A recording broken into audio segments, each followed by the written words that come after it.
सानो बच्चासँग जागिर सम्हाल्न कतिको सहज छ त आज हेरौँ है त। हेलो एन्ड नमस्ते एभ्रिवान। मेरो चाहिँ सानो 4 महिनाको नानी छ। मैले आफ्नो नानीसँगै जागिर कसरी सम्हालिराखेको छु भन्ने कुरा यहाँहरूलाई देखाउँछु आज। मैले सानीलाई दुध खुवाएर उसको हजुरआमासँग छोडेँ। मलाई एउटा डट पेन चाहिएको थियो। मैले नजिकैको पसलबाट एउटा डट पेन लिएँ। यो चाहिँ बाजुराको कोल्टी भन्ने ठाउँ हो, बुढीनन्दा नगरपालिका वडा नम्बर 1।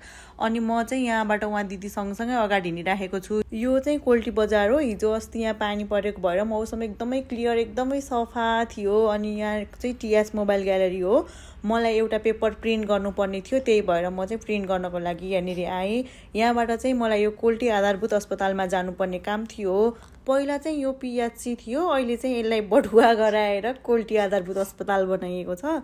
अनि यहाँ काम गर्ने सबैजना स्टाफहरूलाई म चिन्छु, किनभने उहाँहरूको र मेरो बस्ने ठाउँ नजिकै छ। अनि हाम्रो कामले गर्दाखेरि पनि बेला बेलामा यहाँ गइराख्नु पर्ने हुन्छ कि। अनि यहाँ जचाउन आउनु भएको बिरामीहरू पनि मैले चिनेको हुनुहुन्थ्यो। उहाँहरूसँग कुरा गरेँ के समस्या ल्याउनु भएको भनेर पनि सोधेँ। अनि मैले चाहिँ मेरो वेट नाप्नु पर्यो भनेर सोच्दै थिएँ।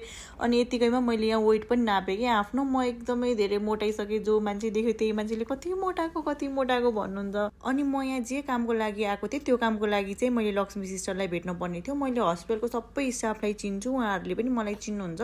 तर मैले लक्ष्मी सिस्टरलाई चाहिँ अहिलेसम्म देखेको थिइनँ, चिनेको पनि थिइनँ। किनभने म यहाँ काम गर्न आउने बेलामा उहाँ आफ्नो म्याटर्निटी लिभमा हुनुहुन्थ्यो।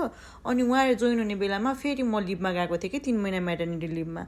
अनि उहाँलाई खोज्दै सबैलाई सोधेर म उहाँ भएको ओपिडीमा आइपुगेँ। अनि मैले उहाँलाई के कामले आएको भनेर यस्तो सबै कुरा बुझाइसकेको थिएँ। अनि त्यसपछि उहाँले चाहिँ आफ्नो ल्यापटपबाट मलाई सबै कुराहरू निकालेर भन्दै हुनुहुन्छ। उहाँ सिस्टर पनि म जस्तै जागिर र बच्चा सँगसँगै सम्हालिराख्नु भएको छ। उहाँको पनि नानी छ सानो। अनि मैले उहाँलाई काम गर्दाखेरि सोधिराखेको छु कि नानीलाई कहाँ छोड्नुहुन्छ, अनि दुध खुवाउन कति बेला जानुहुन्छ, लिएर आउनुहुन्छ, के गर्नुहुन्छ भनेर। अनि उहाँले भन्नुभयो मैले घरमै छोड्छु। अनि बेला बेलामा चाहिँ उहाँको हस्बेन्डले फिडिङ गराउनको लागि ल्याउनु हुने रहेछ हस्पिटलमा। जागिर सँगसँगै बच्चा सम्हाल्न त्यस्तो सहज त छैन, त्यही पनि हामीले सक्दो कोसिस गरिराखेको छौँ किनभने आफू इन्डिपेन्डेन्ट हुन एकदमै धेरै जरुरी छ। केटी मान्छे भएर चुलो चौकोमा मात्रै सीमित हुनु हुँदैन। आफूले मम्मी बाबाले पढाइदिएको जति कुरा चाहिँ हामीले सदुपयोग गरेर काम गर्नुपर्छ भन्ने लाग्छ कि मलाई। अनि सिस्टरको नानी आएर बाहिर जानुभयो। अनि मैले चाहिँ यहाँ आफ्नो कामहरू गरिराखेको छु।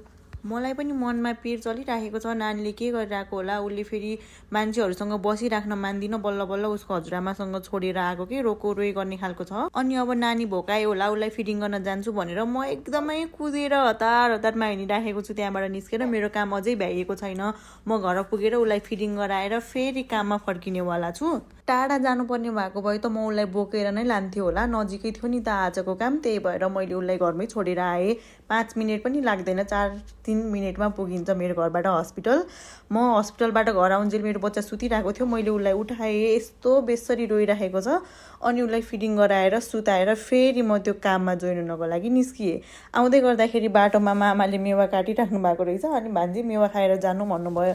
अनि मैले हुन्छ भन्ने खानेकुरा चाहिँ म छोड्दिनँ कि, कसैले खाऊ भने नि म खाइहाल्ने हो। अनि मलाई हतारमा छ जस्तो मानेर मामाले एकदम ठुलो पिस काटेर मलाई दिनुभयो। त्यहाँबाट खाएर आइसकेपछि हामी चाहिँ यो हस्पिटलको बर्थिङ सेन्टरमा जाँदैछौँ।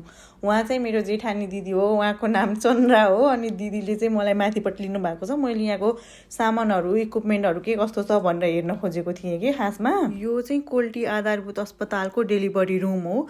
मेरो डेलिभरी पनि यही रुमभित्र भएको थियो। यो कोठाभित्र आउँदाखेरि त्यो कुराहरू एकचोटि दिमागमा सर र सम्झना बनेर आएको थियो। यतिकैमा मैले आजको कामहरू सकेर म त्यहाँबाट फर्किँदैछु। म कति बेला नानीलाई भेटौँला र फिडिङ गराउँला, भोगाइसक्यो होला भनेर एकदम छिटो हतारमा हिँडिराखेको छु बाटोमा। ल आजको लागि यति नै। तपाईँहरूलाई मेरो भिडियो कस्तो लाग्यो त्यस्तै प्रतिक्रिया दिनुहोला। Thank you for watching. Bye by.